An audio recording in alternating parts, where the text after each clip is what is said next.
नमस्कार दोस्तों, स्वागत है हमारे यूट्यूब चैनल में। आज का टॉपिक है वैदिक कल्चर यानी वैदिक संस्कृति। तो दोस्तों, इस टॉपिक पे हम लोग सारे क्वेश्चंस जितने एग्जाम में आए हैं उसको प्रैक्टिस करेंगे और प्रैक्टिस के साथ साथ ही कॉन्सेप्ट को क्लियर करेंगे। दोस्तों, अगर आपने पिछली वीडियो जो हड़प्पा सभ्यता पे है वो नहीं देखी है तो लिंक डिस्क्रिप्शन में है, वो आप देख सकते हैं। तो चलिए शुरू करते हैं। ठीक है, पहला सवाल ध्यान से देखिए। पीरियड ऑफ प्री वैदिक या ऋग्वैदिक कल्चर क्या है? तो दोस्तों, इसका सही आंसर है 1500 से लेकर 1000 ईसा पूर्व। ठीक है, अच्छा इसको एक्सप्लेन कर देता हूँ। जो वैदिक काल था उसको दो हिस्सों में बांटते हैं। ठीक है, एक है ऋग्वैदिक और एक है लेटर वैदिक पीरियड, जो बाकी तीन वैदिक पीरियड है। ठीक। जो ऋग्वैदिक काल है इसको 1500 से लेके 1000 बीसी का माना जाता है। ये जो 500 वर्ष का काल है ये ऋग्वैदिक काल है। उसके बाद के जो 400 वर्ष है, मतलब 1000 से लेके 600 बीसी तक, ठीक है, ये लेटर उत्तर वैदिक काल यानी लेटर वैदिक पीरियड में माने जाते हैं। चलिए आगे बढ़ते हैं। यहाँ पे देख भी सकते हैं, मैंने एक चार्ट बना के दिया हुआ है, बहुत ईजी तरीके से रिवाइज हो जाएगा। पूर्व वैदिक यानी ऋग्वैदिक 1500 से 1000 साल। ठीक है, और इसमें क्या था कि आर्यों का उत्तर पश्चिम में आगमन हुआ। उस समय पशुपालन व्यवस्था थी। ट्राइब यानी जनजातीय समाज था। ठीक है, और सभा और समिति दो उनकी बॉडीज होती थी। जैसे आज के टाइम पे पार्लियामेंट होता है, कैबिनेट होता है, तो उस तरीके से समझ सकते हैं।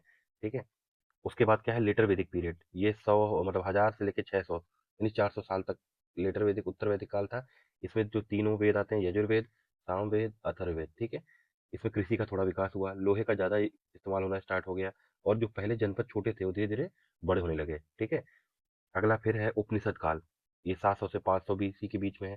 अगर इसमें एक टाइम स्केल बना दूं, अच्छा जैसे ये, ठीक है, ये 1500 बीसी यहाँ लिख दूं। ठीक है, यहाँ जीरो। ठीक, अब 1500 से 1000 तक, मान लीजिए 1000, ये तो ऋग्वेद काल था, सॉरी। ठीक, ऋग्वेदिक काल। ठीक है, अब 1000 से 600, मान लीजिए यहाँ 600 है। ठीक है, ये लेटर वैदिक पीरियड है तो एल भी लिख देता हूँ। ठीक, अब यहीं पे ये 600 यानी 700 यहाँ का होगा, तो 700 से 50, 500 तक, यानी जब ये उत्तर वैदिक काल खत्म हो रहा है तो उसी समय उपनिषद का काल स्टार्ट हो गया था 100 साल पहले। ठीक है, जैसे यहाँ पे दिख रहा है 700 से 500। और जब ये वैदिक काल खत्म हो गया उसके बाद से काल कौन सा काल स्टार्ट हुआ? महाजनपद। ठीक है, जो 16 बड़े महाजनपद थे वो इसी एरा के हैं। ठीक है, अगले आगे बढ़ते हैं। हाँ, ये देखिए ऊपर मैंने एक्सप्लेन भी कर दिया है। तो उत्तर वैदिक संस्कृति का काल कब से माना जाएगा? 1000 से 600। अगले सवाल पे आते हैं, आर्य शब्द का शाब्दिक अर्थ क्या है? तो दोस्तों ये होता है श्रेष्ठ या कुलीन। अगले सवाल पे आते हैं, आर्यों के बारे में निम्न कथन में से कौन सा सही नहीं है? वो संस्कृत बोलने वाले थे, ये बिल्कुल सही था। वे घुड़सवारी किया करते थे, ये भी सही है। वे कई झुंडों में भारत पहुंचे थे, ठीक है, ये भी सही है। वे मुख्यतः नगरों में निवास करते थे। दोस्तों ये गलत है। क्यों गलत है? वे रूरल एरिया यानी ट्राइब्स, जनजाति में छोटे छोटे ट्राइब्स में रहते थे, शहरों में नहीं रहते थे। शहरों में कौन रहते थे? अर्बन जो सिविलाइजेशन थी वो हड़प्पन थी, वो शहर में माना जा सकता है, क्योंकि वो व्यवसाय ट्रेड में करते थे और घर उनके पक्के मकान के बने थे, तो उनको अर्बन बोला जा सकता है। आर्य क्या करते थे? ज़्यादातर पशुपालन में भी इन्वॉल्व थे। ठीक है, तो ये रूरल व्यवस्था यानी ग्रामीण व्यवस्था थी इनकी। अगले सवाल में आते हैं, इनमें से किस फसल का ज्ञान वैदिक काल के लोगों को नहीं था? जौ, जौ का ज्ञान था। गेहूं, गेहूं का भी ज्ञान था। चावल का भी ज्ञान था। तंबाकू का ज्ञान नहीं था। दोस्तों तंबाकू भारत में, ठीक है, ये पोर्टुगीज लेके आए थे बहुत बाद में। भारत में पहले तंबाकू का ज्ञान नहीं था। अगले सवाल पे आते हैं, उत्तर वैदिक काल के वेद विरोधी और ब्राह्मण विरोधी धार्मिक अध्यापकों को किस नाम से जाना जाता था? ठीक है, तो दोस्तों इनको श्रमण, ठीक है, इस नाम से जाना जाता था। इसमें कौन कौन से स्कूल ऑफ थॉट आते हैं? जैसे बुद्धिज्म, ठीक है, जैनिज्म और चारवाक। ठीक है, ये स्कूल ऑफ थॉट से ये वेदों को नहीं मानते थे। ठीक है, अगले सवाल पे आते हैं, वैदिक गणित का महत्वपूर्ण अंग है। ठीक है, तो वैदिक गणित शुल्ब सूत्र यहाँ से आया है। और दोस्तों जैसे आपने सुना होगा पाइथागोरस, ठीक है, तो पाइथागोरस जैसा कॉन्सेप्ट भी शुल्ब सूत्र में दिया हुआ है। अगले सवाल पे आते हैं, किस वेद में प्राचीन वैदिक युग की संस्कृति के बारे में सूचना दी गई है? तो दोस्तों ऋग्वेद। उसमें कल्चर कैसा था, समाज व्यवस्था कैसी थी, राजनीतिक व्यवस्था कैसी थी, ये सब सारी जानकारियां ऋग्वेद में दी हुई है। ठीक है, प्राचीन वैदिक युग की। अगले सवाल में आते हैं, निम्नलिखित में से किस उत्तर वैदिक काल में लिखे गए ग्रंथों का सही क्रम कौन सा है? अच्छा, तो दोस्तों ये है सबसे पहले वेद, वेद के बाद ब्राह्मण, फिर आरण्यक और उपनिषद। अब इसको एक्सप्लेन कर देता हूँ ये क्या होते हैं। वेद तो आपको पता है ये मूल ग्रंथ है, सबसे जो बेसिक ग्रंथ है वेद है। ठीक है, ये प्रारंभिक, सबसे पहले यही लिखे गए थे। अच्छा, वेद में जो मंत्र लिखे हैं, ठीक है, तो उनकी व्याख्या, मंत्र का अर्थ क्या है, ठीक है, और मंत्र को जब पढ़ा जाता था तो यज्ञ किया जाता था, तो यज्ञ कैसे करें, ये ब्राह्मण में लिखा है, यानी कमेंट्री ऑन वेद है। ठीक, आरण्यक क्या था? दोस्तों ये वन ग्रंथ था, जो ऋषि मुनि समय जंगल में रहते थे, जब ध्यान करते थे तो ध्यान कैसे करना है, ये सारी चीजें उन्होंने अरण्यक में लिखा है, ठीक है। और लास्ट है उपनिषद। उपनिषद सबसे लास्ट में आए। ये जब जो फिलॉसफी बोली जा सकती है उस समय की, ठीक है, दर्शन था उस समय का उपनिषद। तो ये सीक्वेंस था, सबसे पहले वेद, फिर ब्राह्मण, फिर अरण्यक, और लास्ट में उपनिषद। VBAU, ऐसे आप याद रख सकते हैं। अब यहाँ भी देख लीजिए, वेद मूल स्रोत थे, वेद से ही बाकी सारे ग्रंथ बने हैं, ठीक है। बाकी सब क्या है, वेदों की व्याख्या है, विस्तार और दर्शन है, ठीक। अब ब्राह्मण में क्या है, वेदों की व्याख्या है, रिचुअल्स एक्सप्लेन की गई है कि कैसे कोई भी यज्ञ कैसे किया जाए, मंत्र को कैसे बोला जाए, ये सब चीजें ब्राह्मण में है। अगला आता है आरण्यक। इसमें जो ऋषि मुनि जंगल में रहते थे उनके लिए रचित है, ठीक है। वो कैसे क्या कहते हैं, उपासना या अपनी मेडिटेशन करें। और लास्ट में है दर्शन, यानी फिलॉसफी, ठीक है। वेदों की फिलॉसफी क्या है, वो उपनिषद में है, ठीक है। अगले सवाल पे आते हैं। वेदों की संख्या कितनी है दोस्तों? 4। ये तो बहुत ईजी है, पर एग्जाम में आया क्वेश्चन है। अगले सवाल में आते हैं, कौन से 3 वेद संयुक्त रूप से त्रयी या वेद त्रयी कहलाते हैं? तो दोस्तों, ऋग्वेद, यजुर्वेद और सामवेद, इन्हीं को वेद त्रयी कहते हैं, क्योंकि पहले माना जाता था कि वेद यही 3 ही है। अथर्ववेद को बाद में जोड़ा गया है। अगले सवाल पे आते हैं, भारत के राज्य में प्रयुक्त होने शब्द सत्यमेव जयते किस उपनिषद से लिए गए हैं? तो दोस्तों, ये मुंडक उपनिषद से लिए गए हैं, ठीक है। अच्छा, और थोड़ा डिटेल में जान लेते हैं। कुल 108 उपनिषद है, ठीक है। उसमें से 11 से लेकर 13 ही इंपॉर्टेंट है, सारे इंपॉर्टेंट नहीं है। सबके नाम जान लेते हैं। ईश उपनिषद, केन, कठ उपनिषद, ये इंपॉर्टेंट है। प्रश्न, मुंडक उपनिषद, ये भी इंपॉर्टेंट है, ठीक है। मांडुक्य, तैत्रेयी, ये भी इंपॉर्टेंट है नाम। ऐत्रेयी, ये भी इंपॉर्टेंट है। छांदोग्य, बृहदारण्यक और श्वेताश्वर, ठीक है। ये सब जो फेमस है, बाकी तो ऐसे 108 उपनिषद है। ऋग्वेदिक आर्यों का मुख्य व्यवसाय क्या था? दोस्तों, पशुपालन, ठीक है। उसमें भी गाय को ज्यादा पालते थे। अगले सवाल पे आते हैं। भारतीय संगीत का आदि ग्रंथ किसे कहा जाता है? दोस्तों, सामवेद। जो सामवेद है वो म्यूजिक से रिलेटेड है, संगीत से रिलेटेड है, ठीक है। अगले सवाल पे आते हैं। भारत की प्रथम विधि निर्माता कौन है? दोस्तों, मनु। मनु ने किताब लिखी थी, मनु स्मृति, जो काफी विवादित है। इसमें उन्होंने वर्ण व्यवस्था, ठीक है, नियम, काफी सारी चीजें उन्होंने दी थी। तो उस समय के हिसाब से ये प्रथम विधि निर्माता इनको बोला जा सकता है। अगले सवाल पे आते हैं। कृष्ण भक्ति का प्रथम और प्रधान ग्रंथ है? तो दोस्तों, कृष्ण भक्ति का श्रीमद् भागवत गीता, हालांकि ये महाभारत का ही हिस्सा है, और सबसे कृष्ण भक्ति के लिए फेमस माना जाता है। अगले सवाल पे आता है। ऋग्वेद में संपत्ति का प्रमुख रूप क्या है? तो दोस्तों, ऋग्वेद में संपत्ति गायों से नापी जाती थी। अच्छा, एक दो चीज और बता देता हूँ। जो राजा होता था, किंग, ठीक है, वो काऊ का रखवाला था, रक्षक था, ठीक है, इसलिए उसको गोपा भी बोलते थे। क्यों गोपा बोलते थे? क्योंकि जो संपत्ति है, वो गाय जिसके पास जाता है वो ज्यादा धनवान है। तो लोग चोरी करेंगे या आक्रमण करेंगे तो क्या ही लूटेंगे? गाय ही लूटेंगे। तो राजा का कर्तव्य था कि गायों की रक्षा करना, इसलिए उसको गोपा बोला जाता था। अच्छा, गायों के लिए जो युद्ध होता था, वार फॉर काउस, उसको बोलते थे गविष्ठी, GAV, ठीक है, गविष्ठी। ये भी इंपॉर्टेंट है, आ सकता है, ये मैंने लिख दिया। अगले सवाल में आते हैं। अच्छा, आपको पीडीएफ चाहिए होगी तो इसकी लिंक डिस्क्रिप्शन में दे दी है। टेलीग्राम ग्रुप ज्वाइन करिए, वहाँ पीडीएफ सारी मिल जाएगी। ऋग्वेद के किस मंडल में शूद्र का उल्लेख पहली बार हुआ है? अच्छा, तो ये 10वें, 10वें में पुरुष सूक्त जो है, पुरुष सूक्त में शूद्र वर्ड का शब्द का सबसे पहले यूज हुआ है 10वें मंडल में। अच्छा, ऋग्वेद में 1 से लेके 10 मंडल है, ये भी याद रखिए, 10 मंडल है। पुराण की संख्या कितनी है? तो दोस्तों, 18 पुराण है, ठीक है। अच्छा, कुछ और चीजें बता देता हूँ। ओल्डेस्ट, सबसे पुराना कौन सा है? अगर आपको पता हो तो मत्स्य, ठीक है, इसमें विष्णु जी के मत्स्य अवतार का दिया हुआ है। और सबसे बड़ा, लार्जेस्ट पुराण कौन सा है? दोस्तों, ये स्कंद पुराण, ठीक है। ये भगवान कार्तिकेय के ऊपर है, उनको स्कंद भी बोला जाता है, तो स्कंद पुराण, ये भी इंपॉर्टेंट है, हो सकता है किसी न किसी एग्जाम में आया ही हो। अगले सवाल में आते हैं। वैदिक धर्म का मुख्य लक्षण में से किसकी उपासना थी? तो दोस्तों, वेद के समय वहां पे मंदिर वगैरह नहीं थे। आप ऋग्वेद में या किसी भी वेद, लिटर वेदिक में देख सकते हैं, ना वो मूर्ति पूजा करते थे, ना वो मंदिर में पूजा, वो प्रकृति की पूजा करते थे, जैसे वर्षा की, ठीक है, रेन, फायर, ठीक है, वाटर। और कैसे वो यज्ञ करते थे, ठीक है। वेदों में यज्ञ के मंत्र और यज्ञ कैसे करें, यही सब दिया है, ठीक है। तो इससे पता चला कि नेचर, प्रकृति की ही पूजा करते थे।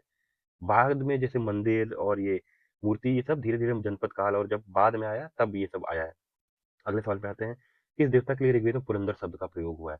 दोस्तों, ये इंद्र के लिए फेमस हुआ है, ठीक है। इंद्र को पुरंदर कहा जाता था। क्यों? क्योंकि उनको बोला जाता था डिस्ट्रॉयर ऑफ फोर्ट्स, मतलब किलों को नष्ट कर देते थे, ठीक है। अगले सवाल पे आते हैं।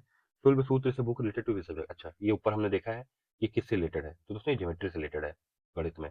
और जो पाइथागोरस फेमस मैथ का कॉन्सेप्ट है, ऐसा ही मिलता जुलता कॉन्सेप्ट इसमें भी दिया है, ठीक है। अगले सवाल पे आते हैं। अस्तो माँ सदगमय कहाँ से लिया गया है? तो दोस्तों, हाँ, तो ये तो मुझे लग रहा है ये ऑप्शन हाँ, ऋग्वेद के ही उपनिषद, बृहदारण्यक उपनिषद से लिया गया है, ठीक है। तो अगर वेद पूछा जाए तो ऋग्वेद, अगर उपनिषद पूछा जा रहा है तो बृहद रण्यक, ठीक है, इस उपनिषद से लिया गया है। अच्छा ये क्या है, ये असत्य से सत्य, अंधकार से प्रकाश और मृत्यु से अमृत की ओर ले जाने की प्रार्थना करता है। ठीक है, अगले सवाल पे आते हैं। Aryans came to India from outside and for settle. Aryan सबसे पहले कहाँ बसे, तो पंजाब। ठीक है, माना जाता है कि सेंट्रल एशिया से अफगानिस्तान होते हुए पंजाब के कौन से रीजन, सप्त सिंधु जो नदियां हैं वहां पे आके सबसे पहले वो बसे। ठीक है, अगले सवाल पे आते हैं। ठीक है, यहाँ पे है, अब इसको सुमिलित करना है। और ये देखिए यहाँ पे सूची वन वेद दिया है, और उस वेद को जो गाता था या परफॉर्म करता था उसका सारे वेदों के अलग अलग नाम है, तो वो देखना है। तो ऋग्वेद में मंत्र होते थे, ठीक है, और उनको गाने वाले को होता कहते थे, होता, ठीक है, या होत्री। यजुर्वेद, ठीक है, यजुर्वेद में यज्ञ होते थे, और यज्ञ करने वाले को बोलते थे अध्वर्यु। ठीक है, ADHVARYU। ठीक, सामवेद में आपको पता ही है कि म्यूजिक से रिलेटेड था, और इसको गाने वाला को उदगाता बोलते थे, इससे भी याद रहेगा। और अथर्ववेद को जो गाता था या परफॉर्म करता था तो ब्रह्म बोलते थे, ये याद रखिएगा। अगले सवाल पे आते हैं, वेदों को अपरुषेय क्यों कहा गया है। ठीक, इसका सही उत्तर है क्योंकि वेदों की रचना देवताओं द्वारा की गई है, ये माना जाता है। अपरुषेय मतलब होता है जो पुरुष द्वारा नहीं रचित है, यानी जो ईश्वर द्वारा रचित है, इसलिए इसको बोला जाता है। अगले सवाल पे ये वैशेषिक दर्शन के प्रतिपादक थे। आप जान रहे होंगे कि जो हमारे यहाँ दर्शन थे, 6 दर्शन बहुत फेमस हुए थे, उसमें जो वैशेषिक दर्शन है, ठीक है, इसके प्रतिपादक कौन थे, तो ये उल्लूक कन्नड़, ठीक है, ये थे। अगले सवाल पे आते हैं। अच्छा इसमें जो आपने केमिस्ट्री में पढ़ा होगा कि एटम सबसे बेसिक अणु जो होता है सबसे बेसिक यूनिट है, ठीक है, तो वैसी थ्योरी इसमें दी गई थी। ठीक है, इन्होंने भी वही थ्योरी दी थी कि अणु सबसे छोटा, इससे ज्यादा चीजों को डिवाइड नहीं कर सकते। अगले पे आते हैं, मीमांसा या पूर्व मीमांसा दर्शन के प्रतिपादक थे, तो दोस्तों ये जैमिनी थे। ठीक है, इनका नाम याद रखिए। अच्छा, ये मीमांसा दर्शन क्या था, ये कर्म कांड पे भरोसा करता था, मतलब कि कर्म ही मुख्य है, मतलब कर्म करिए। कर्म का सिद्धांत अगर कहीं कोई पूछे कि कहाँ से आया है, तो मीमांसा या पूर्व मीमांसा से आया है। ठीक है, वेदांत या उत्तर मीमांसा दर्शन के प्रतिपादक कौन थे, तो बादरायण थे। इन्होंने वेदांत का दिया। वेदांत में क्या था, आत्मा और परमात्मा का कॉन्सेप्ट है। ठीक है, याद रखिएगा। अब जैसे इसी चीज को डिटेल में एक्सप्लेन किया है।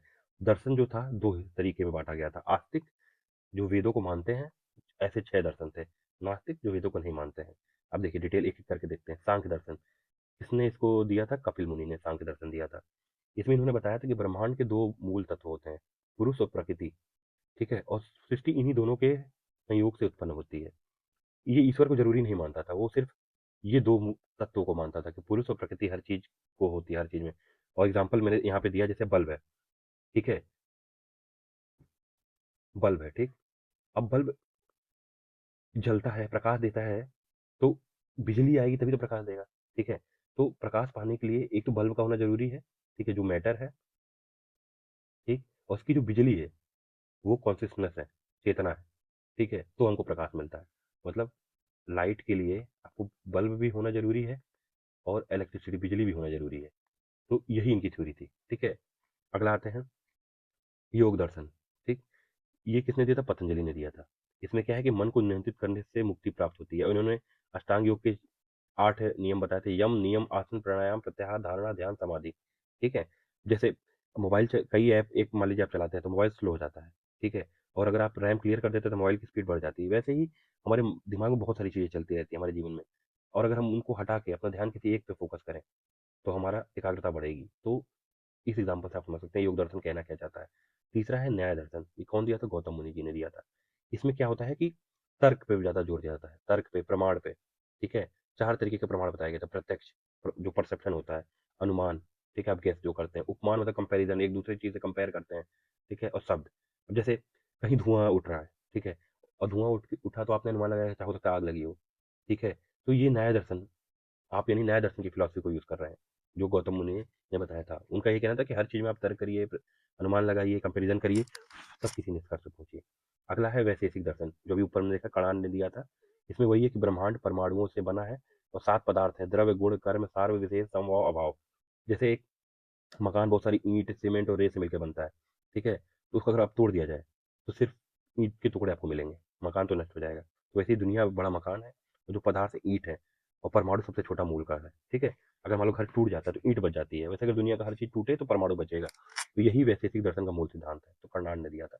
अगले सवाल पे आते हैं पूर्व मीमांसा, जो जैमिनी ने दिया था। इनका वही है कि कर्मकांड सर्वोच्च है, यानी यज्ञ करिए, मंत्र और धर्म पालन से ही जीवन सुधरता है। इन्होंने भी ईश्वर की कोई बहुत आवश्यकता नहीं बताई थी, कर्म को ही बोला था कि आप कर्म ही करिए। जैसे अब बीज बो दिया गया, ठीक है, बीज बोया है, उसको पानी दीजिए तो फसल उगाएगी, उसमें भगवान को बुलाना कोई जरूरी नहीं है। ठीक है, अगले सवाल पे आते हैं। और लास्ट है वेदांत दर्शन, ये बादरायण ने दिया था। ठीक है, किताब थी ब्रह्मसूत्र में। और 21 पे का मूल जो विचार है वो उपनिषद, भगवत गीता और ब्रह्मसूत्र पर आधारित है। ठीक है, इसमें वही है कि ब्रह्म है परम सत्य और आत्मा है ब्रह्म। ठीक है, जैसे अब समुद्र है, ठीक है, समुद्र पानी, उसकी एक बूंद समुद्र का ही हिस्सा है। ठीक है, तो ये वेदांत दर्शन होता है। इसमें भी कई उपमत है। अद्वैत शंकराचार्य ने दिया था, विशिष्ट अद्वैत रामानुजन ने दिया था, द्वैत माधव ने दिया था। ठीक है, अब जैसे समुद्र लहरें अलग दिखती हैं पर मूल सबका एक ही है। ठीक, आगे आते हैं। तो दोस्तों ये फिलोसफी थी, बाकी ये बहुत डीप में है, हम लोग को बस एग्जाम से रिलेटेड इतना ही जानना है कि फिलोसफी थ्योरी दर्शन क्या है, किसने दिया है, मेन। ठीक है, और एक दो लाइन जाननी है कि हाँ कभी एग्जाम में मैच कराने के लिए पूछ लिया तो ये एक जो चार्ट है बहुत है। आगे सवाल पे आते हैं। विच मंडल ऑफ ऋग्वेद इज कंप्लीटेड सोम, अच्छा सोम के लिए पूर्णतः कौन सा मंडल है, तो नौवां। दोस्तों नौवां मंडल जो ऋग्वेद का है पूरा ही सोम पे डेडिकेटेड है। ठीक, अब जैसे देखिए, जो 2 से 7 मंडल है इसको फैमिली मंडल यानी परिवार मंडल बोला जाता है। क्यों? क्योंकि ये ऋषियों के एक परिवार ने लिखा है, मतलब दूसरा किसी एक ऋषि के परिवार ने लिखा, तीसरा किसी और ऋषि, चौथा पांचवा छठा सातवां ऐसे ही। तीसरा क्यों फेमस है, गायत्री मंत्र से लिया गया है। सातवां 10 राजवार जो हुआ था, ठीक है, वो 7वें में इसकी वर्णन है। नौवां इसमें सोम मंडल बोलते हैं क्योंकि सोम पे ही सारा ही इसमें जो मंत्र है सोम पे ही दिए हैं। और 10वां पुरुष सूक्त, वर्ण व्यवस्था का पहला उल्लेख या शूद्र वर्ण का पहला जो उल्लेख है वो 10वें मंडल में। ठीक है, इसको विवाह सूक्त भी बोलते हैं, ये भी याद रखिएगा, तो इंपॉर्टेंट है। आगे आते हैं। प्रसिद्ध 10 राजाओं का युद्ध, 10 राज युद्ध किस नदी के तट पर लड़ा गया है। दोस्तों गंगा तो होगी नहीं, आप जान ही रहे हैं आर्य कहाँ पे आए थे, कहाँ पे बसे थे। तो क्या ये गंगा हो सकती है, नहीं। ब्रह्मपुत्रा नहीं, कावेरी नहीं, परुष्णी।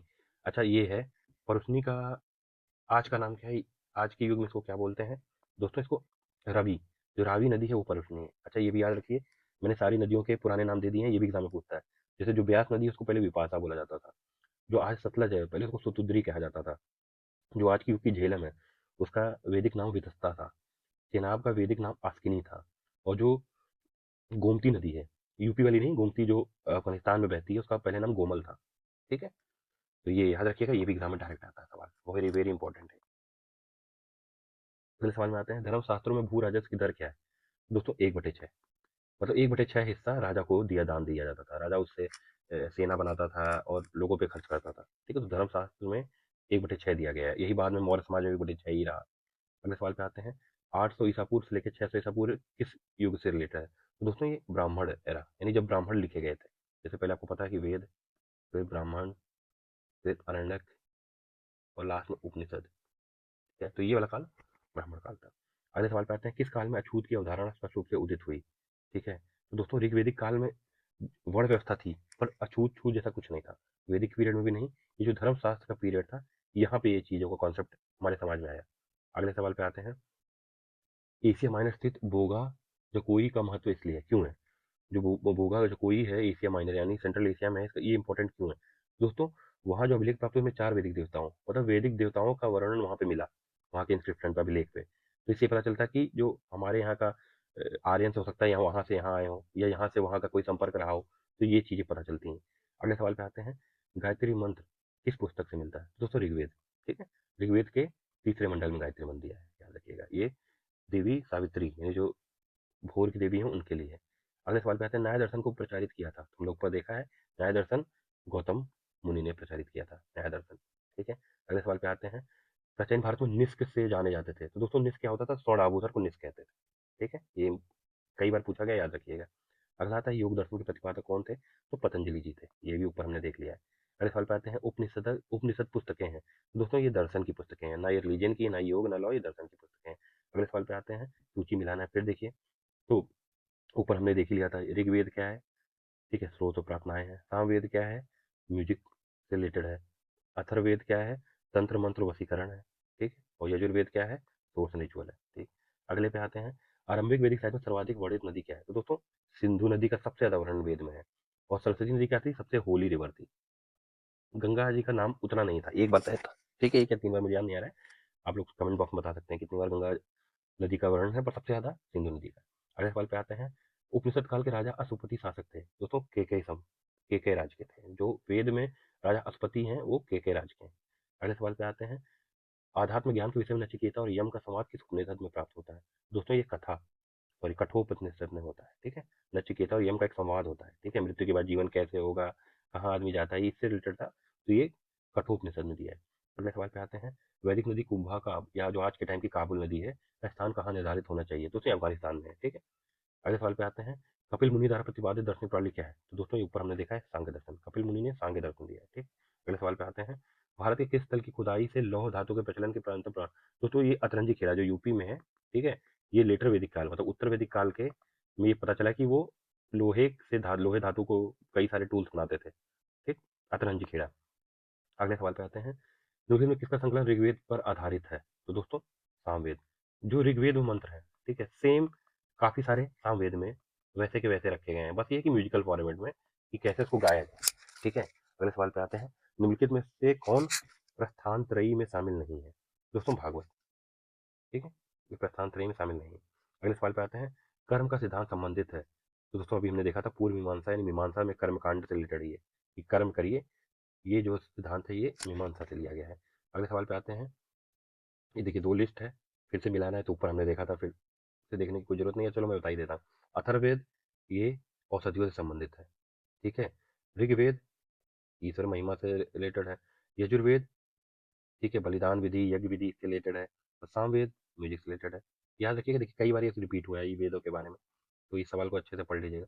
चरक संहिता नामक पुस्तक किस से संबंधित है? तो दोस्तों ये चिकित्सा से संबंधित है चरक संहिता, इसलिए इनको फादर ऑफ आयुर्वेद भी बोला जाता है, चरक को फादर ऑफ आयुर्वेद। अगले सवाल पे आते हैं, यज्ञ संबंधी विधि विधानों का पता चलता है, ठीक है, तो दोस्तों यजुर्वेद से, यजुर्वेद यहाँ पे। ठीक, अगले सवाल पे आते हैं, वैदिक युगीन सभा, सभा क्या थी? तो दोस्तों मंत्री परिषद थी उस समय वैदिक युग में। एक थी सभा और समिति। ठीक है, समिति क्या थी? मंत्री परिषद आप बन सकते हैं कि जो मंत्री लोग थे उनकी मीटिंग होती थी। और समिति क्या थी? जनरल असेंबली, जैसे आज का पार्लियामेंट हो गया, कि जितने लोग हैं इंपॉर्टेंट लोग हैं सब पार्लियामेंट में, और बाकी जो मिनिस्टर हो कैबिनेट वाले वो मान लीजिए सभा हो गया उस समय का। ठीक, अगले सवाल में आते हैं, वैदिक युग में प्रचलित लोकप्रिय शासन प्रणाली क्या थी? तो दोस्तों रिपब्लिक थे वो। ठीक है, ना तो डेमोक्रेसी थी, कोई वोट वगैरह नहीं होता था, और हेरिडेटरी मोनार्की बाद में आई थी, पर उसमें वो सब गणतंत्र थे। ठीक है, अगले सवाल पे आते हैं, सबसे प्राचीन वेद कौन से हैं? अच्छा ये तो अब जान ही रहे होंगे, ऋग्वेद सबसे प्राचीन है। अच्छा ये बताइए, निम्नलिखित में से कौन भारतीय दर्शन का आरंभिक विचारधारा है? तो दोस्तों सबसे पहले संघ दर्शन आया था। ठीक है, अगले सवाल पे आते हैं, सांख्य योग न्याय वैशेषिक मीमांसा वेदांत, इन 6 भिन्न भारतीय दर्शनों को स्पष्ट रूप से व्यक्ति हुई है, तो उसे वैदिक काल में हुई है। ठीक है, अगले सवाल पे आते हैं, which of the following craftsmanship was not practice by Aryan? Aryan इसमें से कौन सी दस्तकारी नहीं करते थे? दोस्तों लोहार। ठीक है, बाद में ये महाजनपद काल या लेटर वैदिक जब ये खत्म हो रहा था, जब महाजनपद काल स्टार्ट हो रहा था, तब लोहारगिरी स्टार्ट हुई थी, उससे पहले नहीं, उतना प्रचलित नहीं था। अभी देखिए उपवेद है। ठीक है, और कौन सा उपवेद किससे रिलेटेड है? तो दोस्तों आयुर्वेद जो है ये ऋग्वेद से रिलेटेड है। ठीक है, यजुर्वेद से धनुर्वेद रिलेटेड है। ठीक है, गंधर्व वेद सामवेद म्यूजिक से रिलेटेड है, और शिल्प वेद ये अथर्ववेद से रिलेटेड है। ठीक, अगले सवाल पे आते हैं, ऋग्वेद के किन 6 मंडलों को वंश मंडल यानी परिवार मंडल या गोत्र मंडल कहा जाता है? तो दोस्तों 2 से लेकर 7 तक, ये ऊपर हमने देखा है। अगले सवाल पे आते हैं, किस वेद में जादुई माया और वशीकरण का वर्णन है? दोस्तों ये अथर्ववेद है। ठीक है, ये सब अथर्ववेद में दिया गया है। अगले सवाल पे आते हैं, आर्य शब्द इंगित करता है, ये ऊपर हमने देखा है श्रेष्ठ वंश को। ऋग्वेद में कितने मंडल हैं? 210 मंडल है। आर्य भारत के संवर्तक आए थे, कहाँ से आए थे? दोस्तों मध्य एशिया, सेंट्रल एशिया, ऐसा बोला जाता है, ज़्यादातर यही थ्योरी बिलीव की जाती है। अगला सवाल है, कौन सा वेद अंशतः गद्य रूप में भी रचित है? तो दोस्तों सारे वेद हैं वो पोएट्री यानी काव्य के रूप में है या मंत्र के में है। सिर्फ यजुर्वेद है जो आंशिक रूप से गद्य भी है इसमें। ठीक है, अगला सवाल आता है, सभा और समिति प्रजापति की 2 पुत्रियों का उल्लेख किस वेद में मिलता है? दोस्तों अथर्ववेद में। अथर्ववेद में बोला जाता है कि ये प्रजापति की 2 पुत्रियां थी, सभा और समिति। इससे इनका इंपॉर्टेंस पता चलता है कि सभा और समिति कितना इंपॉर्टेंट है। अगले सवाल में आते हैं, ऋग्वेदिक युग की प्राचीनतम संस्था कौन सी थी? दोस्तों विधाता। ठीक है, 3 बॉडी थी, एक सभा, समिति और विधाता। सबसे प्राचीन थी, ओल्डेस्ट थी विधाता। ठीक है, सभा मिनिस्टर्स, समिति जनरल असेंबली थी। ठीक, अगले सवाल पे आते हैं, ब्राह्मण ग्रंथों में सर्वाधिक प्राचीन प्राचीन कौन है? दोस्तों ऐत्रेय ब्राह्मण। देखिए हर वेद के साथ एक या कई सारे ब्राह्मण होते थे किताब, ये जो उनकी कमेंट्री है। ठीक है, तो सबसे पुराना वेद है ऋग्वेद, ठीक, तो अगर सबसे पुराना ब्राह्मण कौन होगा जो ऋग्वेद का कमेंट्री होगा, तो ऐतरेय ब्राह्मण। अब यहाँ देखिए नीचे मैंने चार्ट में सब एक्सप्लेन कर दिया है। जैसे ऋग्वेद का था ऐतरेय और कौशिकी, ठीक। सामवेद का है, कई सारे हैं, पंचवेद, षण्वेद, जैमिनी, छांदोग्य, ठीक है। शुक्ल यजुर्वेद, ठीक। यजुर्वेद में दो बांटा गया था, शुक्ल और कृष्ण। शुक्ल में क्या था, शतपथ, ठीक है। जनक और याज्ञवल्क्य का संवाद बीसी में दिया है, ठीक है, इंपॉर्टेंट है। और कृष्ण यजुर्वेद में कितनी कमेंट्री थी, तैतरीय, कठ, मैत्रेयी। और लास्ट है अथर्ववेद। अथर्ववेद का जो कमेंट्री आया ब्राह्मण है वो क्या है, गोपथ, ठीक है। तो ये याद रखिएगा, चार्ट मैंने इजी रिवीजन के लिए बना दिया है। अगले सवाल पे आते हैं, गोत्र व्यवस्था प्रचलन में कब आई, तो दोस्तों ये उत्तर वैदिक काल में आई, ठीक है। अच्छा, ये अनुलोम विवाह क्या होता है, जब कोई उच्च वर्ण पुरुष है और निम्न वर्ण की नारी के साथ शादी करता है, ठीक है। हायर वर्ण मैन, मतलब हायर वर्ण मैन है और लोअर वर्ण वुमेन है, इसको अनुलोम कहते हैं। इसकी इजाजत थी, इस पर ज़्यादा दिक्कत नहीं होता था वहाँ पे। प्रतिलोम विवाह कब होता है, जब ये रिवर्स हो जाता है, मतलब हाई वर्ण वुमेन है पर हो रही शादी उसकी किससे, लो वर्ण मैन से, इसको प्रतिलोम कहते थे और समाज में इसकी मान्यता उतनी नहीं थी, ठीक है। अगले सवाल पे आते हैं, वैदिक युग में यव किसको कहा जाता था, तो दोस्तों जौ को, ठीक है। और अगला सवाल है, व्रीहि शब्द किसके लिए प्रयुक्त हुआ है, तो दोस्तों ये चावल के लिए हुआ है, राइस के लिए। अगला सवाल क्या है, अथर्व का अर्थ क्या होता है, दोस्तों पवित्र जादू, ठीक है। जादू टोने से रिलेटेड ही था अथर्ववेद बेसिकली। अगले सवाल पे देखिए, सूची एक है, इसको मिलाना है, ठीक है। ये वेदांग बोलते हैं, तो वेद के अंग है, वेद का एप्लीकेशन जो अप्लाई किया गया वैदिक ज्ञान को कहाँ कहाँ। तो देखिए शिक्षा यानी फोनेटिक्स, ये फोनेटिक्स, ठीक है। जैसे किसी शब्द को कैसे या किसी मंत्र का उच्चारण कैसे होगा, ये शिक्षा वेदांग में था। कल्प सूत्र, ठीक है, नाम से क्लियर है, ये रिचुअल्स यानी कर्मकांड, कैसे क्या विधि अपनाई जाएगी ये दिया रहता था। तीसरा है निरुक्त एटमोलॉजी, ठीक है, ये शब्द विभक्ति, मतलब कोई शब्द का ओरिजिन कहाँ से आया है, जो हम लोग रूट वर्ड जानते हैं, वो रूट वर्ड वगैरह इसमें दिया था। और लास्ट में छंद मीट्रिक, तो ये इससे था। छंद आपको पता ही है, जैसे कविता होती है 4 लाइन का सेट होता है, फिर 4 लाइन, तो ये जो होता है छंद बोला जाता है इसको। अगले सवाल में आते हैं, प्राचीनतम व्याकरण अष्टाध्यायी के रचनाकार कौन थे, दोस्तों ये पाणिनि थे। ये इसको बोला जाता है ओल्डेस्ट, लिख देता हूँ, ओल्डेस्ट संस्कृत ग्रामर, ठीक है। अगले सवाल पे आते हैं, निम्न में से कौन सी स्मृति प्राचीनतम है, तो सबसे पुरानी स्मृति है मनुस्मृति। बाकी यज्ञवल्क्य स्मृति यज्ञवल्क्य ने लिखी है, नारद स्मृति नारद जी ने, पराशर स्मृति पराशर, पर सबसे पुरानी मनुस्मृति। अगले सवाल पे आते हैं, आदि काव्य की संज्ञा किसे दिया जाता है, दोस्तों रामायण। रामायण वाल्मीकि जी ने लिखी थी, इसको आदि काव्य बोलते हैं, ठीक। अगले सवाल पे आते हैं, प्राचीनतम पुराण कौन सा है, दोस्तों सबसे पुराना है मत्स्य पुराण, ठीक है। और सबसे बड़ा कौन सा, स्कंद, ये मैंने बताया था, स्कंद ये लार्जेस्ट है, ठीक। अच्छा, ये भी देखिए, सभी पुराण में 5 मुख्य विषय होते थे, सर्ग, प्रतिसर्ग, वंश, मनवंतर, वंशानुचरित्र, ठीक है। सर्ग में सृष्टि है, प्रतिसर्ग में पुनः सृष्टि है, वंश में देवताओं की वंशावली है, मनवंतर में मनुओं का काल है, और लास्ट में राजवंशों का इतिहास है, ठीक है। तो पुराण को इतिहास धर्म दर्शन का मिश्रण माना जाता है। अब कुछ फेमस फेमस पुराण देख लेते हैं। विष्णु पुराण, इंडिया को भारतवर्ष का उल्लेख सबसे पहले विष्णु पुराण में किया गया था। भागवत पुराण में कृष्ण जी की कथा है। मार्कंडेय पुराण में देवी महात्म्य दुर्गा सप्तशती दिया है। स्कंद सबसे विशाल पुराण है, याद रखिए 81,000 श्लोक है, ठीक। ऐसे भविष्य भविष्य पुराण है और बाकी सारे हैं पर इतना इंपॉर्टेंट नहीं। 108 पुराण है, आपको बता दूं जानकारी के लिए, ठीक है, 108, तो सारे इंपॉर्टेंट नहीं है। सबसे पुराना मत्स्य है, ये याद रखिएगा, सबसे बड़ा स्कंद है। आगे सवाल पे आते हैं, ऋग्वेद में सबसे पवित्र नदी किसे माना गया है, तो सरस्वती। सबसे ज्यादा नाम किसका आया है, सिंधु नदी का। अगले सवाल पे आते हैं, वैदिक समाज की आधारभूत इकाई क्या थी, दोस्तों कुल, फैमिली। कई फैमिली मिलकर बनता था विश, नहीं ग्राम, ठीक है। कई मिलकर बनता था एक विश क्लैन, और कई सारे क्लैन मिलकर बनता था ट्राइब, ठीक है। अगले सवाल पे आते हैं, ऋग्वेदिक काल के उस समय के सबसे प्रधान देवता की पहचान करें जिसकी स्तुति में 250 सूक्तों की रचना की गई। तो ऋग्वेद में सबसे ज्यादा इंद्र का, तो 250 मंत्र इन्हीं के लिए डेडिकेटेड है। अगले सवाल में आते हैं, किस वेद में सभा को नरिष्ठ अथवा सामूहिक वाद विवाद या अनुलग्नि कहा गया है, ठीक है। तो ये अथर्ववेद में कहा गया है, ठीक है, इसको याद रखिएगा इस सवाल को। अगले सवाल में आते हैं, किस रचना में नारी को सुरा और पासा के साथ 3 प्रमुख बुराइयों में शामिल किया गया, दोस्तों मैत्रेयी संहिता। इसमें 3 बुराइयां मानी गई थी, ठीक है। क्या क्या, लिकर, गैम्बलिंग जुआ, वुमेन, ऐसा बताया गया उस समय के हिसाब से, ऐसा सही तो नहीं, ठीक। अगले सवाल पे आते हैं, उत्तर वैदिक काल में किस देवता को सर्वोच्च स्थान प्राप्त था, दोस्तों प्रजापति। बाद में ही इनका इवोल्यूशन ब्रह्म में, भगवान ब्रह्मा देव में हुआ, ठीक है। पहले वैदिक काल में सबसे इंपॉर्टेंट थे इंद्र, पर लेटर वैदिक को प्रजापति हो गए और धीरे धीरे उन्हीं को ही ब्रह्मा बता दिया गया। अगले सवाल में आते हैं, इसमें देखिए कूट मिलाना है, यज्ञ दिए हैं और कौन से किस चीज के लिए हैं ये आपको देखना है। तो राजसूय यज्ञ ये किस चीज के लिए था, तो राजा के सिंहासन अवरोहण, मतलब राजा जब जीत जाते थे तो जिनका जो कोरोनेशन होता था उसमें राष्ट्रीय यज्ञ कराया जाता था। अश्वमेध यज्ञ क्यों होता था? राजनीतिक शक्ति बढ़ाने हेतु किया जाने वाला योग, मतलब घोड़े को छोड़ दिया जाता था, जो घोड़े को पकड़ेगा तो राजा से युद्ध करेगा, ऐसा था। वाजपेयी यज्ञ क्यों किया जाता था? तो उसमें ये सौर प्रदर्शन और प्रजा के मनोरंजन के लिए था। और लास्ट में था अग्निष्टोम यज्ञ। ये क्यों होता था? कि जानवरों की बलि देके मतलब अग्नि जी को दिया जाता था जिससे वो खुश हो जाए, तो ऐसा मान्यता थी। ये चारों यज्ञ याद रखिएगा। अगले सवाल में ये भी मिलाना ही है। देखिए हमने ऊपर देखा ही था नदियों का। परुष्णी किसको कहते थे? रावी। इसी के किनारे 10 राजाओं का युद्ध हुआ था, ठीक। शताद्रु किसको कहते हैं? सतलज। अस्किनी किसको कहते हैं? चेनाब। लास्ट में विपाशा किसको कहते हैं? ब्यास।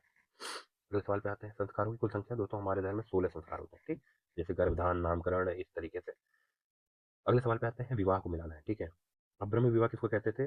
जब सेम वर्ण या जाति के लोग शादी करें उसको ब्रह्म विवाह बोलते थे, ठीक। दैव विवाह क्या है? अगर जो पुरोहित था उसी के साथ कन्या का विवाह कर देते थे उसको दैव विवाह कहते थे। तीसरा है अर्थ विवाह। इसमें क्या है कि एक अगर गाय और बैल चुका दिया गया है, ठीक है, कन्या के लिए, तो अर्थ विवाह माना जाता था। और प्रजापति विवाह क्या होता था? बिना दहेज के। साथ में और भी होते थे गंधर्व विवाह, जैसे आजकल लव मैरिज होता है वैसे ही इसको बोलते थे गंधर्व मैरिज। राक्षस मैरिज क्या था? कि अगर किडनैप करके शादी कर रहे हैं तो ये था। अगले सवाल पे आते हैं। हाँ, यहाँ पे देखिए देख दिया भी है। गंधर्व विवाह, ठीक है, किससे था? तो ये लव मैरिज, ठीक है, प्रेम विवाह। असुर विवाह क्या था? कन्या को खरीद कर किया गया विवाह, ठीक है। राक्षस विवाह क्या था? ठीक है, अगर कोई राजा पराजित हो गया उसकी कन्या को अपहरण करके किडनैप करके जो शादी कर रहे हैं वो राक्षस विवाह था। और लास्ट था पैताच विवाह। ये क्या था? अगर किसी को मान लो कोई सोया है या दिमाग उसका नहीं है या उसको झूठ बोल के शादी किया गया है तो इस सब टाइप के वो पैताच विवाह कहते थे। ये भी याद रखिएगा।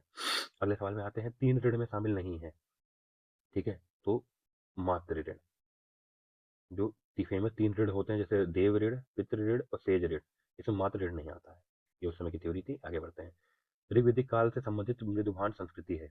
अच्छा, उस समय जो पोट्री, जार या मिट्टी के बर्तन बनते थे, ठीक है, तो हर एरा के अलग थे। उन पे जो पेंटिंग धीरे धीरे वहाँ के समय के कल्चर, उस समय के कलर को दर्शाती थी। तो ऋग्वेद में गेरुआ कलर की ज्यादातर पेंटिंग या फिर रंग मिट्टी के बर्तनों पर चढ़ाया जाता था, ठीक है। इसको ओकरे कलर पोएट्री कल्चर भी बोलते हैं ऋग्वेद के समय। बाद में क्या हुआ? लेटर वैदिक जब टाइम थोड़ा सा डेवलप हुआ, ठीक है, तो पेंटेड ग्रेवेयर, मतलब ग्रे कलर के बर्तन और जो मिट्टी के बर्तन पे ग्रे कलर वगैरह किया जाने लगा। तो पहले क्या था? गेरुआ कलर, बाद में धीरे धीरे पेंटेड ग्रेवेयर हो गया, ठीक। सॉरी। अगले सवाल पे आते हैं। हरियाणा प्रांत में चित्रित धूसर निर्माण, ठीक है, प्रिंटेड ग्रीवियर स्थल किस स्थान पर हाल में उत्खनन हो रहा है? दोस्तों हरियाणा में भगवानपुर जगह से पाए गए हैं। इतना इंपॉर्टेंट नहीं है, मतलब ये किसी एग्जाम में आ गया था पर इतना एक लोकेशन इंपॉर्टेंट नहीं। प्राचीनतम विवाह संस्कार का वर्णन करने वाला विवाह सूक्त किस में पाया जाता है? दोस्तों ऋग्वेद, ठीक है, ऋग्वेद के 10वें मंडल में विवाह। 10वें मंडल ही में ही जानिए क्या था, रिवाइज करा देता हूँ। पुरुष सूक्त, ठीक है, जिसमें सूत्र वर्ड सबसे पहली बार यूज हुआ था, या वर्ण व्यवस्था, ठीक। अगले पे आते हैं। ऋग्वेद में अगन्य वध योग्य नहीं किसके लिए? दोस्तों गाय, क्योंकि गाय ही कैटल, ये वेल्थ का उस समय सोर्स था कि जिसके पास जितनी गायें हैं उतना वो वेल्दी है, तो इसको गाय को अगन्य माना जाता था। अगले सवाल पे आते हैं। इसको आप मिलाना है। ये क्या है? उस समय जो पद होते थे, जैसे आज अभी डीएम होता है, कलेक्टर होता है, एसडीएम होता है, वैसे ही उस समय जो काम करने वाले थे उनको क्या नाम दिया जाता था, किस चीज के लिए ये है? अब जैसे संग्रहित्री, ठीक है, संग्रहित्री किसको कहा जाता था? जो ट्रेजरार होते थे, ठीक है, कोषाध्यक्ष को संग्रहित्री कहते थे। भागदूत, भागदूत किसको कहते थे? जो टैक्स कलेक्ट करता था, जैसे आजकल टैक्स इनकम टैक्स ऑफिसर होते हैं वैसे ही ये भागदूत बोला जाता है। छता या छत्री, ये किस किसको बोला जाता था? जो राजा के महल की रक्षा करते थे, ठीक है। और अक्षवाप किसको कहते थे? जो राजा जब जैसे जुआ खेलता था या जो पास से खेलते थे, जो उनकी मदद करते थे, उनको अक्षवाप कहते थे, ठीक। ये बहुत इंपॉर्टेंट है। इसका सिंगल, कोई भी इसमें से एक सिंगल पंडित नाम में सिंगल क्वेश्चन भी पूछा जा सकता है। अगले सवाल में आते हैं। ड्यू टू स्टेब्लिशिंग रीत विच वैदिक डिटी हैज बीन कॉल्ड ऋतस्य गोप, ठीक है। तो दोस्तों वरुण, वरुण भगवान को ये वर्ड इससे नवाजा गया है, ठीक। अगले सवाल पे आते हैं। निम्नलिखित में से कौन मूलतः जल या समुद्र का देवता था? ये फिर से वही वरुण, ठीक है। अगला आता है। तीन क्रमों में तीन लोगों का माप लेने किसे उपक्रम कहा गया? देखो विष्णु, विष्णु ने बाली अवतार में, ठीक है, जो तीन पग में, वामन अवतार में जब ये आए थे, तीन पग में तीन लोग इन्होंने माप लिया था, तो इसीलिए इनको उपक्रम भी बोला जाता है। अगला ये, इसको मिलाना है, ठीक है। मैच द फॉलोइंग, कौन किसका भगवान था? अब देखिए, पूषण, पूछ नहीं सॉरी पूषण, पूषण कौन थे? विवाह के देवता, ठीक है। रुद्र पशुओं के देवता, वेदों में ऐसा था। दयायुष या घोष, ठीक है, ये थे जगत के पिता। और अदिति देवों की महान माता, ग्रेट मदर ऑफ गॉड। ठीक है, वैदिक युग में ये भगवान थे। मनुस्मृति मुख्यतः संबंधित है, तो ये सामाजिक व्यवस्था से संबंधित है मनुस्मृति। पहले सवाल पे आते हैं, गायत्री मंत्र की रचना किसने की थी? दोस्तों विश्वामित्र ने की थी। किसमें? तीसरे मंडल में, याद रखिएगा, ऋग्वेद के। अवेस्ता और ऋग्वेद में समानता है। अवेस्ता किस क्षेत्र से संबंधित है? दोस्तों ईरान। ईरान में किताब पाई गई थी, जो मतलब ईरान की होली बुक है अब जिंद अवेस्ता, और ऋग्वेद में काफी सिमिलरिटीज पाई गई है, समानता। पहले सवाल में आते हैं, निम्नलिखित में से कौन सी एक ऋग्वेदिक आर्यों की लाक्षणिक व्यवस्था नहीं है? ठीक है, नहीं है, देखिए पूछ रहा है। वे अश्व, रथों, कांस के उपयोग से परिचित थे, बिल्कुल। वे लोहे के उपयोग से परिचित थे, नहीं। वे गौ से परिचित थे, बिल्कुल। वे ताम्र से, गौ मतलब लोहे का उपयोग से उतना परिचित नहीं थे। ठीक है, लेटर वैदिक काल में ये ज्यादा प्रचलित हुआ है। ठीक है, अगले सवाल पे आते हैं, ऋग्वेद में निम्नलिखित किन नदियों का उल्लेख अफगानिस्तान के साथ आर्यों में है? तो दोस्तों कुबा और क्रमु, ये दोनों नदी जो वेद में मेंशन थी ऋग्वेद में, वो अभी क्या के अफगानिस्तान में है।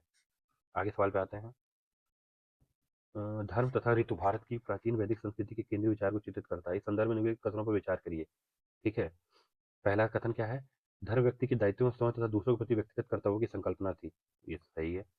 ऋत मूलभूत नैतिक विधान थे जो सृष्टि और उसमें अंतर्निहित सारे तत्वों के क्रियाकलापों को संचालित करता था। ठीक है, ये भी सही है। तो पुरानी जो वैदिक संस्कृति के हिसाब से दोनों तथ्य सही थे, बोथ 1 and 2। अगले सवाल पे आते हैं, who took the side of Arctic home theory of Aryans? तो दोस्तों ये बुक लिखी थी बाल गंगाधर तिलक ने। उन्होंने बोला था कि वे जो आर्यंस हैं वो आर्कटिक से आए हैं। ठीक है, अगले सवाल पे आते हैं, फिर से वही है, नदियों का। जो कुब है उस समय नाम था, आज का नाम काबुल है। ठीक है, परुष्णी किसका था? रावी का। सतुद्री किसका था? सतलज का।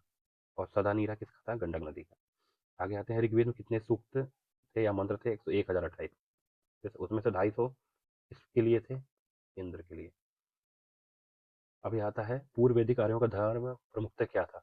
दोस्तों प्रकृति की पूजा और यज्ञ, सिर्फ यही करते थे। पतंजलि। पतंजलि कौन थे? ये सवाल देखिए। तो योगाचार संप्रदाय के दार्शनिक नहीं, आयुर्वेद पे पुस्तक के लेखक नहीं, माध्यमिक संप्रदाय के दार्शनिक नहीं, पढ़ने के संस्कृत व्याकरण का टीकाकार। दोस्तों ऑप्शन डी सही हो जाएगा। उन्होंने अष्टधाई पे एक कमेंट्री लिखी थी। ठीक है, पतंजलि इसी के लिए फेमस थे। बाकी इनका एक दर्शन भी था, ऊपर। ये सवाल देखिए, सतपथ ब्राह्मण से संबंधित राजा विधेद माधव से संबंधित ऋषि थे। ठीक है, कौन से थे? तो ये ऋषि गौतम रामगुड़ थे। ठीक है, ये भी फैक्ट है, आपको याद रखना है, कोई इतना इसका इंपॉर्टेंट नहीं है सवाल। तो दोस्तों ये वीडियो यहीं समाप्त होती है, और इस पूरे बड़े से वीडियो में हमने उत्तर वैदिक काल, ऋग वैदिक काल सारा कवर कर लिया, साथ में उससे इंपॉर्टेंट सारे कॉन्सेप्ट भी रिवाइज कर लिए। इससे बाहर कोई भी क्वेश्चन नहीं बन सकता है, मतलब ये जो 100 से ऊपर सवाल थे, इसको अगर आप देख लेंगे। तो चलिए दोस्तों, अगले वीडियो में मिलते हैं। महाजन।